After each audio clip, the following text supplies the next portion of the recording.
मित्रांनो, आज नागपूरच्या या रवी भवन या ठिकाणी लोकनेते दीनानाथ वाघमारे साहेब यांची आज इथे आदरांजली सभा घेण्यात आली आणि या आदरांजली सभामध्ये मोठ्या संख्येने लोकांनी हजेरी लावली होती आणि कुठे कुठे समाजामध्ये त्यांनी जे कामं केले आहे त्याच्यावर एक आढावा सुद्धा घेण्यात आला आणि समाजाची मोठी शेती झालेली आहे त्याकरिता आज कुठे ना कुठे आपण त्या शेतीला भरणं सुद्धा अत्यंत गरजेचं आहे आणि त्याकरिता एक आदरांजली सभा घेण्यात आली आहे. आपल्याकडे रमेश पिंपळ बोललेलं आहे, काय सांगणार सर आपण? मी प्राध्यापक ॲडव्होकेट डॉक्टर रमेश पिसे, राष्ट्रीय संयुक्त मोर्चातर्फे, ओबीसी जनमोर्चातर्फे आणि राष्ट्रीय एकता आंदोलनातर्फे आज दीनानाथ वाघमारे यांच्या आदरांजली सभेला इथे उपस्थित होतो आणि आमच्या सर्व संघटनांतर्फे लोकनेतेत दिनांचे नाथ, आपल्या सगळ्यांचे कैवारी आणि सर्वसामान्यांसाठी झटणारा माणूस, एक अतिशय प्रामाणिक माणूस आपल्यातनं निघून गेला. त्यांच्या परिवाराला, आमच्या वहिनींना हे दुःख सहन करण्याची परमेश्वर निश्चित शक्ती देईल. कारण दीनानाथांचा जो संघर्ष होता हा गोरगरीब लोकांना आणि जे वंचित लोक आहेत त्यांना सशक्त करणं, मजबूत करणं यासाठीच त्यांचा संघर्ष राहिला. अर्थात संघर्ष वाहिनीच्या रूपाने त्यांनी जे लोकोत्तर कार्य केलं आणि जी माणसं घडवलीत ते अतिशय लोकोत्तर आहेत. मग आमचा उमेश असेल, मुकुंद अडेवारजी असतील, निहाल सिंगजी असतील, मी स्वतः असेल, अशी ताकदीची माणसं, आमचं युजवेंद्र असेल, एक ताकदीची माणसं त्यांनी तयार केलीत आणि VJNT प्रवर्ग असेल, OBC प्रवर्ग असेल, SC ST प्रवर्ग असेल, मायनॉरिटीज असेल, जे काही संविधानिक आणि पॉलिसी रिझर्वेशन आहेत सर्व घटकांचं, त्यांच्यामध्ये जागृती निर्माण करण्याचं काम संघर्ष वाहिनीच्या रूपाने आदरणीय दादांनी प्रामाणिकपणाने केलं आणि अनाहूतपणाने वयाच्या मला वाटतं 68-67व्या वर्षी ते आपल्याला सोडून गेलेत. अर्थात ते जाण्याचं वय नव्हतं, परंतु कधी कधी नियतीसमोर आपल्याला हात टेकावे लागतात. अर्थात त्यांची स्मृती आपल्यामध्ये तेव्हाच ती कायमस्वरूपी राहू शकतात जेव्हा आपण त्यांच्या कार्याला शेवटच्या क्षणापर्यंत प्रामाणिकतेने जपू. असं म्हणतात, man is what he thinks. जो माणूस विचाराने परिपक्व असतो आणि त्याच्यावर काम करतो तो सदैव चिरंजीवी आणि अमर राहतो. अशापैकीच आमचे दीनानाथजी एक व्यक्तिमत्व होतं. वहिनींच्या रूपाने त्यांचा जो काही संघर्ष आहे, त्यांच्या मुलाच्या रूपाने तो जो संघर्ष आहे ते तेवत ठेवतील. आमच्या कार्यकर्त्यांची जबाबदारी आहे की त्यांचं जे अपूर्ण काम आहे ते आम्ही पूर्ण करूयात. त्यांच्या निमित्तानं किंवा त्यांच्या स्मृतिदिनी निमित्तानं आम्ही एक असा इथे सर्वांनी मिळून एक ठराव पारित केला आहे की त्यांचं जे काम आहेत, त्यांचे जे विचार आहेत, त्यांची प्रेरणा आहेत, त्यांची जी शिकवण आहेत, ही येणाऱ्या पिढीला कायमस्वरूपी ऊर्जा स्रोत म्हणून निर्माण व्हावी यासाठी त्यांच्या स्मृतिदिनाच्या आणि जयंतीच्या निमित्ताने व्याख्यानमाला किंवा त्यानंतर अशा काही वेगवेगळ्या जर बौद्धिक आम्हाला स्पर्धा जर घेता आल्यात तर त्यासाठी संघर्ष वाहिनी हे सदैव काम करत राहील आणि ते आमच्यामध्ये होते, आहेत आणि राहतील. अशा स्वरूपानेच आम्ही त्यांच्या विचारांना पुढे नेऊ. पुन्हा एकदा आपल्या सगळ्यांच्या वतीने, माझ्या सगळ्या संघटनांच्या वतीने दादांना आदरांजलीत धन्यवाद. मानव साहेब दिलेला आहे आणि आज वाघमारे यांच्या आधी ते आदरांजली सभा घेण्यात आली, त्यामुळे त्यांनी शिस्त केली होती. त्यांची जाणून घेऊया त्यांचं काय झालं सर्वप्रथम. माझं नाव गजेंद्र चाचरकर.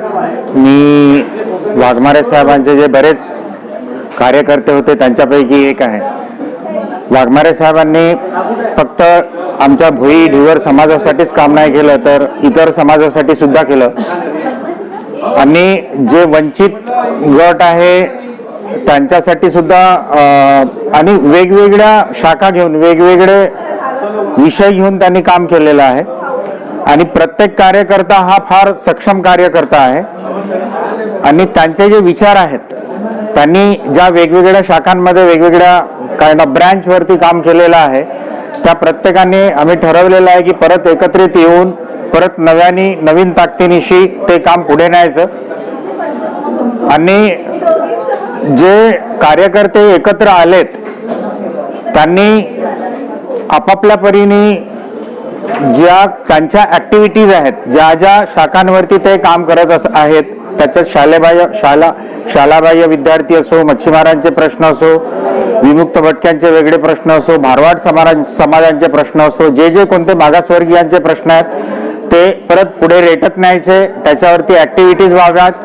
आणि आधी त्यांच्या काळात जसे मोठे मोठे मोर्चे झाले होते, मच्छीमार समाजांचे असो, विमुक्त भटक्यांचे असोत, आणि ते प्रश्न सरकारपर्यंत पोहोचवले होते, तसंच आम्ही पुढे संघटित राहून करत राहू असं आम्ही सर्वांनी ठरवलेलं आहे.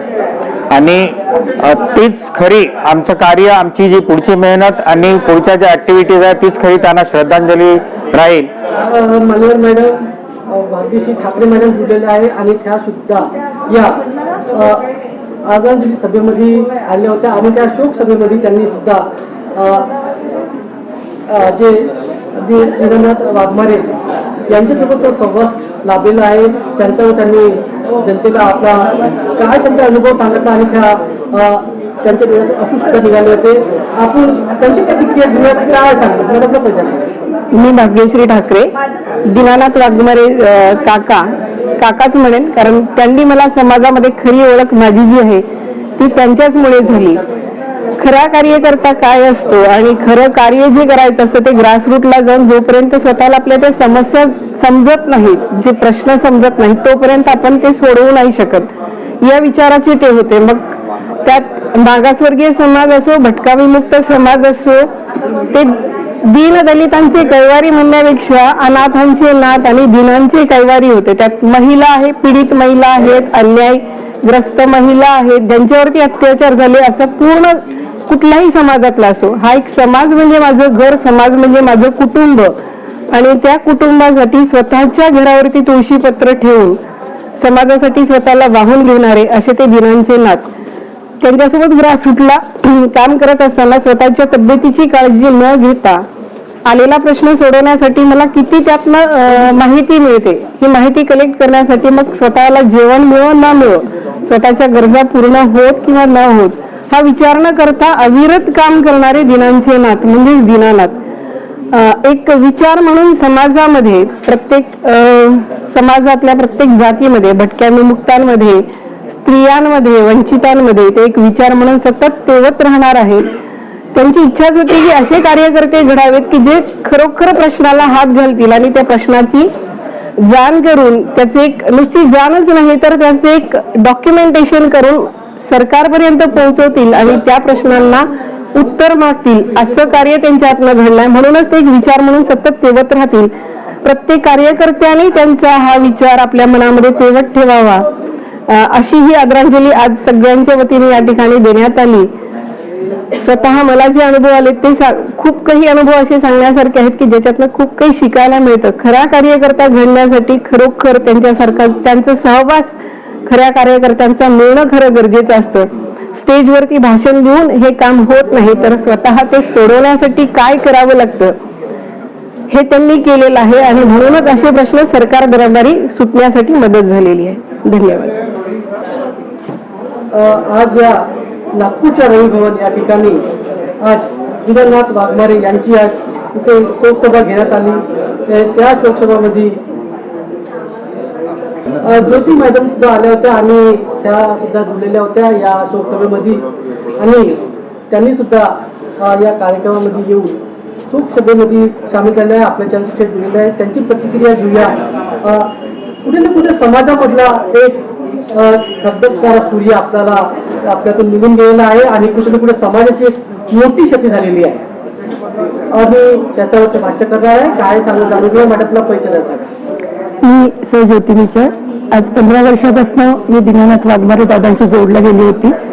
संघर्ष आहे त्यांनी स्थापन केलेली विजयंतीसाठी काम करणारी संस्था आहे आणि त्या संस्थेचं काम अगदी तळागाळापर्यंत जाऊन लोकांचे प्रश्न समजून घेऊन ते सरकार दरबारी मांडणं आणि त्याच्यावर काहीतरी कार्य करवून घेणं, दबावाने सरकारवरती करवून घेणं, हे खूप मोठं काम दीनानाथ वाघमारे दादांनी केलेलं आहे. आज त्यांच्यासोबत जुळल्यानंतर मला हे जाणवलं की ते फक्त एक व्यक्ती म्हणून नाही, एक विचार म्हणून समोर आलेले आहेत. आणि त्यांची विचारांची प्रेरणा घेऊन त्यांनी आज एक तरुण पिढी किंवा तरुण फळी तयार केलेली आहे. त्यांचे हे विचार सतत सगळ्यांच्या मनात तेवत राहणार आहेत. त्यांच्यामुळे आज अख्ख्या भारतातले लोक त्यांच्याशी, त्या संघर्ष वाहिनीशी जोडल्या गेले आहेत. आणि त्यांच्यामुळे बरेचसे दीनदलितांचे प्रश्न सरकार दरबारी सुटण्याची आशा आहे. हे सगळे प्रश्न घेऊन पुढेही संघर्ष वाहिनी लढत राहणार आहे आणि त्यांच्या विचारांना जिवंत ठेवणार आहे. त्यांच्या विचारांना जिवंत ठेवणं हीच मी त्यांच्यासाठी एक मोठी श्रद्धांजली समजते आणि मी मनपूर्वक त्यांना श्रद्धांजली अर्पण करते. हे होते मानव मॅडम आणि त्यांनी समाजातील जो एक महत्वपूर्ण जो व्यक्ती होता तो निघून गेलेला आहे आणि या शोकसभेच्या माध्यमातून त्यांनी सुद्धा त्यांना श्रद्धांजली दिलेली आहे. आणि त्यांची कमी कुठे ना कुठे पूर्ण करण्याचा सुद्धा प्रयत्न या संघटनेच्या माध्यमातून केले जाणार आहे, म्हणजे त्यांनी हमी दिलेली आहे. आपल्याकडे मान्यवर साहेब जुळलेले आहेत, त्यांची प्रतिक्रिया घेऊया, काय आहे जाणून घेऊया. आज या शोक सभेमध्ये योगेश साहेब सुद्धा आलेले होते आणि त्यांनी सुद्धा त्यांना श्रद्धांजली अर्पण केलेली आहे. त्यांची प्रतिक्रिया घेऊया, जाणून घेऊया त्यांच्या सांगा. नमस्कार. वाघमारेजींच्या श्रद्धास्मरणांना, त्यांच्या आत्म्याला, त्यांची एक इमेज जी आहे आमच्या सगळ्यांच्या डोक्यात जी आहे ती एका वेगळ्या पद्धतीने बसलेली आपल्याला पाहायला मिळेल. ते कार्यकर्ते असे होते की त्यांचं प्रत्येक कार्य जे आहे हे डॉक्युमेंट बनलेलं आपल्याला पाहायला मिळेल. म्हणजे अनेक लोक सामाजिक क्षेत्रामध्ये वावरतात, अनेक लोक कामं करतात, पण वाघमारेजींची एक इमेज आणि काम करायची स्टाईल अशी होती की त्यांनी प्रत्येक काम जे आहे त्या कामाचं एक डॉक्युमेंट जे आहे निर्माण केलेलं आहे. त्यांच्या कामाची पुस्तकं बनलेली आहेत. ते मला सुद्धा अनेक वेळा म्हणायचे, म्हणजे योगेश सौ बका और एक लिखा, ते मला त्यांनी पुस्तकं लिहायला त्यांनी प्रवृत्त केलेलं आहे. त्यांच्या गायडन्समुळे, मार्गदर्शनामुळे किंवा बऱ्याच वेळा प्रेशरमुळे सुद्धा मी कलम जी आहे हातामध्ये घेतलेली आहे. माझ्या पुस्तकांना पुढे त्यांनी प्रस्तावना पण दिलेली आपल्याला पाहायला मिळेल. आणि आज हे पुस्तक संपलंय, प्रचंड मोठी डिमांड आहे. त्यांच्यासोबत काम केलंय, तलावावर गेलोय अनेक वेळा, मासेमारांचे फॉर्म्स भरून घेतलेत आम्ही. अनेक ठिकाणी देवर समाजातील लोक जे आहेत त्यांच्यासोबतचे संबंध आले. आणि शिक्षक जे आहेत किंवा नोकरीपेशा जे आहेत हे लोक नॉर्मली ग्राउंडवर उतरत नाहीत. वाघमारेजीमध्ये मात्र ती कमाल होती किंवा ती एक शक्ती होती की ते प्रत्येकाला त्यांचं पोटेन्शियल पाहायचे आणि त्यांच्या वतीनं ते काम करून घ्यायचेच. तर ही हातोडी जी आहे ही हातोडी त्यांच्यामध्ये होती आणि म्हणून अनेकांना त्यांनी स्फूर्ती दिली, अनेकांचं पोटेन्शियल त्यांनी ओळखलं आणि त्यांना काय काम दिलं पाहिजे या समाजहितासाठी ते काम त्यांनी नक्की 100% चांगलं केलेलं आपल्याला पाहायला मिळेल. तर हे मी त्यांच्याकडनं अनुभवलेलं आहे. आपण पाहतोय की त्यांनी प्रत्येक क्षेत्रामध्ये काम केलेलं आहे.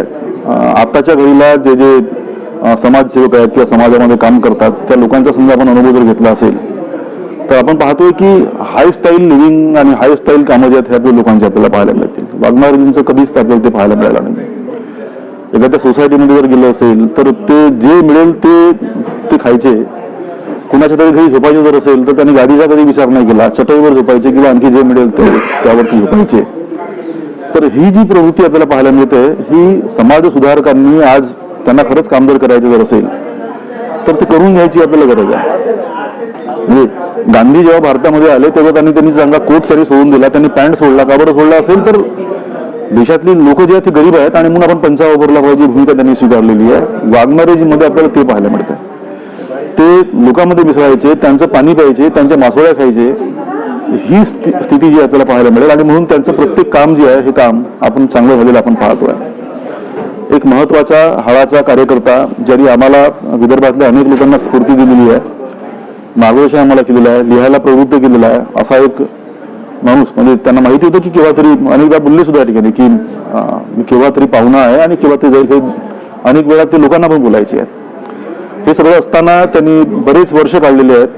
शेवटी नियतीला प्रत्येकाची एक्झिट जी आहे ही करावी लागते, ती त्यांना मान्य सुद्धा होती आहे. त्यांच्या शेवटच्या काळात मात्र मी माझ्या खूप साऱ्या कामामुळे येऊ शकलो नव्हतो. अनेकांना ते बोलले सुद्धा होते की तो चंद्रपूरचा प्राध्यापक आहे, त्याला बोलवा. दीनानाथ वाघमारे यांच्या जीवनाचा एक आढावा घेतला आणि आढावा घेताना ते भावुक सुद्धा झालेले आहे. कुठे ना कुठे सामाजिक क्षती आपण पूर्ण करूया अशी तरी सुद्धा त्यांनी एक जनतेला आवाहन केलेलं आहे आणि त्याकरिता सुद्धा ते आज आपल्या चॅनलशी जुळले होते. आणि आज इथे जो शोकसभा झाली तिथे लोकांनी एक मोठ्या संख्येने येऊन त्या शोकसभामध्ये ते येऊन त्यांना आदरांजली दिली आहे. आणि असा कर्तृत्ववान आपल्याला कार्यकर्ता एक झुंजार नेता सुद्धा आपल्याला निर्माण करूया असं तुम्ही सांगितलं आहे. थेट होते चंद्रशेखर मान्यवर साहेब.